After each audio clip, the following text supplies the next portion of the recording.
instead of what I was originally planning, last night my plans were drastically changed, and I really wanted to cover this off. Now, I didn't think there's enough hidden under the surface, or that's difficult to find for a full analysis in the normal sense. But I thought a review would be a little less than it deserves, so this is kind of 2 in 1, if you will, you lucky people. Doki Doki Literature Club.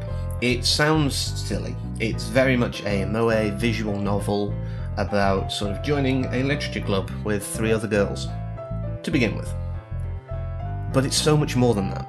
Now, at the start of the game, on all the storefronts where you can get it for free, it does say that it's not for children or sensitive people. You know, if you've had any kind of psychological issues and things like that, you're probably not best playing it. And I would agree. It does definitely cover some dark material. And you can consider that a bit of a warning for this video. Whilst the first part will be as spoiler-free as possible, once I sort of delve further into it, we may talk about certain subjects that people may find uncomfortable. So that's your warning. And also, if you haven't played it already and you think you can handle it, please do. Like I say, it's free. You can donate, and I strongly recommend doing so. If I could right now, I would. This is how much I have taken to it. Like I say, look past the silly, frilly front, because it is just that. It is a front. So, preamble over. What is it? Well, like I say, it's a moe visual novel. It's very much slice of life, high school, cute girls, that kind of thing. And you play whoever you want to name yourself, as is common in these things, and your friend Sayori, a happy-go-lucky girl, wants you to join the literature club. You at the moment have no club. You're deciding. Do you want to go to the anime club because you love it, or manga, or games? What do you want to do? And of course, Sayori really wants you to join her club. You've been friends for years. So you go along and you meet the rest of the club, being Monika, Natsuki, and Yuri. Now, Monika deserves her own section later on when we sort of break it down. I'm not going to talk too much about it, just she is the president of the club, and she knows things. That's as much as I'll say now. Natsuki is the diminutive kind of firebrand. She's very much outspoken, she's very into cute things, she is the manga fan, and argues that manga could be considered literature. And I'd agree. I think, it's written form. Just because it's got pictures doesn't mean it can't be, deep and meaningful and entertaining. And then we have Yuri, the very quiet, reserved, but kind-hearted, you can tell that. Shy, I just want to sit and focus on my book kind of girl. And she's referred to in one section later as being edgy, and I think that would be a sensible description. But all of these girls seem to be hiding something. There is different routes you can take to get closer to each girl, as is quite common in these visual novels. It does very much play quite a lot, actually, in the first run-through. It's just a normal visual novel with girls where you're trying to woo them. It does play very much like that, but there are little hints even early on that something is not right. So you play through, and after your first day, it's like, well, we need to get to know each other better. How about some poetry? So you end up doing a 20-piece clicking on words that you want to use, and different words will influence different girls. So you can choose the words based on, who will like it if you want to get closer to a certain one. My natural style of choosing words tended to lean me towards Yuri, whatever that says again, about me. But the occasional Natsuki bit would slip in. That's probably quite indicative of my character too.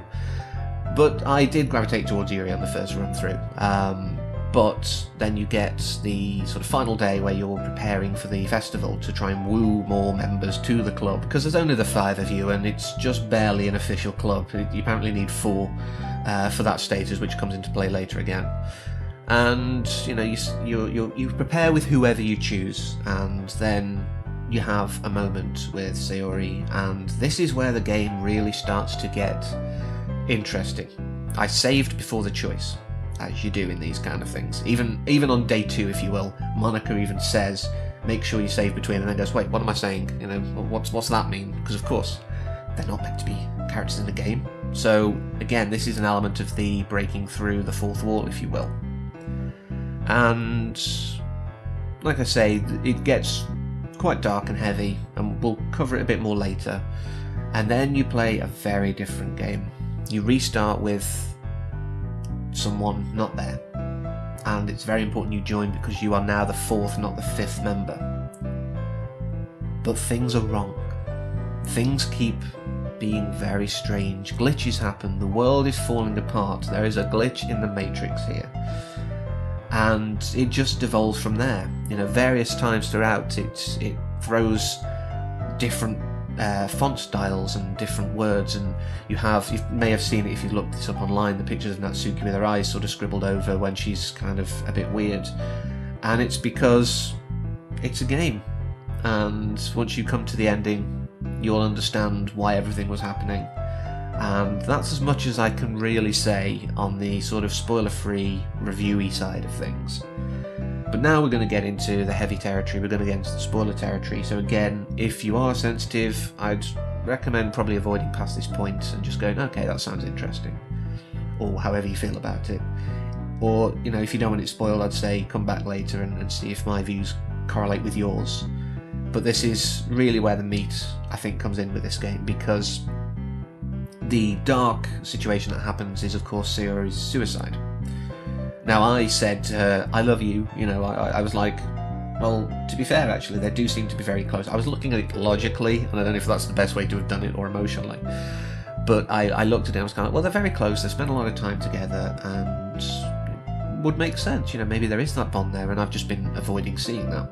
So I was close to her, but she still ended, and I don't know, because even though Monika tells you to save, I couldn't load up the old save. When I started the next day, I was like, well, I'll start the next day, see what happens, I'll start the next run through with the glitched out Sayori on the front screen. And whoa, I just couldn't, there was no more saves there. So I was like, okay, this is weird. So I went through and, you know, again, just saw the world breaking and Monika kind of trying to talk to you between the panels, when she like pops out, you know, in front of the text panel and things like that. All the glitches, and I was wrapped. I did probably up to the day of preparing for the festival in one sitting about 2 or 3 days ago from recording this. The rest I did in one night. You know, from doing the festival prep, Sayori, right through the end. That was one session because I could not draw myself away.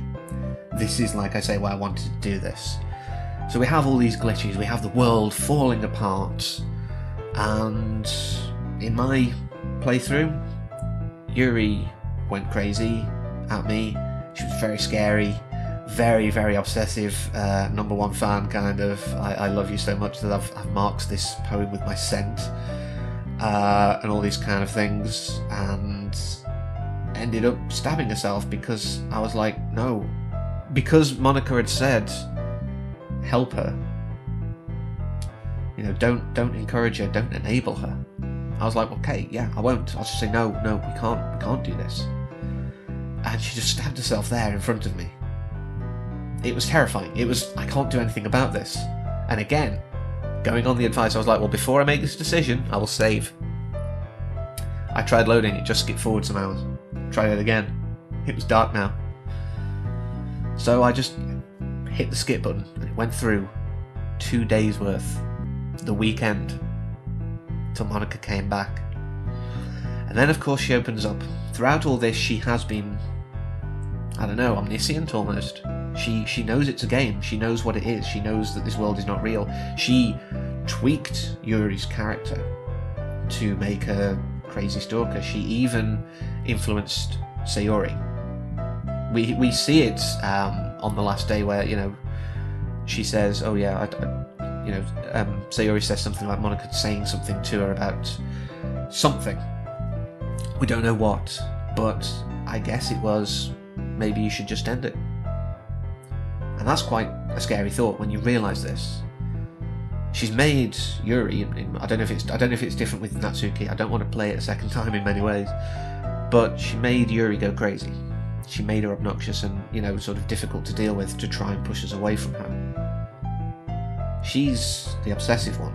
She gave Yuri her behaviours in a roundabout way. It's just that Yuri can't change the entire world. Yuri can only act within the bounds of those worlds. So her character file was changed. and then the world is just nothingness. It's just you and Monika sat in a room. But she says that she deleted their characters. It was simple, they were just in the game files. And that made me think. And this is one of the things I love about this game. It's not just a game that you sit there and you just play within the screen. No. You can go in and go, wait a minute, you deleted them. So if I delete you, maybe I can get out of this eternity with you forever. So I did. I deleted Monika's file. And she glitched out. She was like, no, wait, no. There was a remnant of her still there, which is strange. This shows how much she was above it all. She was outside of the bounds in many ways. But she then restarts the game without her. And Sayori's back, and you go and start the club off again. But with Sayori, you know, you make sure you're the fourth member for her. She's the president now. And I felt awful. They were saying how, you know, Monika gave her all, or we knew, sorry, that Monika gave her all. And while it was misguided and wrong what she did, I couldn't bear to just let her disappear like that. I couldn't bear to hear when she said that that's what she'd done to the other girls. So I returned the file, hoping that she might appear, and she doesn't.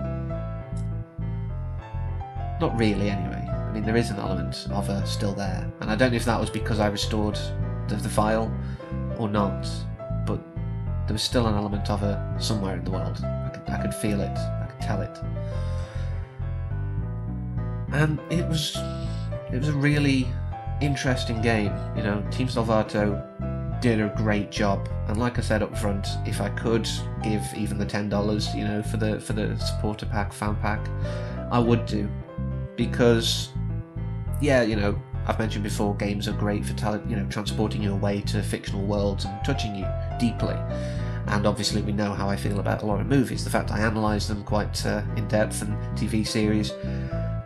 But it's rare when a game comes along exactly like this, where I finished in 2 sittings. I mean, I know visual novels tend to be a bit shorter and a lot easier to get through. But it touched me so much that I put aside my plans for a video, just so I could make sure I got all my thoughts down. So go give them the love. You know, even if you don't think you could stomach playing it, or you know, whatever it may be, if you can afford it, just support them, because they might make something that suits your interests. And yeah, be willing to look past the obvious. I think this is what I've always been driven by, you know, when doing analysis videos or whatever. It's always looking past the obvious. You could look at it as just a cutesy moe visual novel, or you could open yourself up to the possibilities that under the surface things are often not what they seem. So until next time, as always, take care.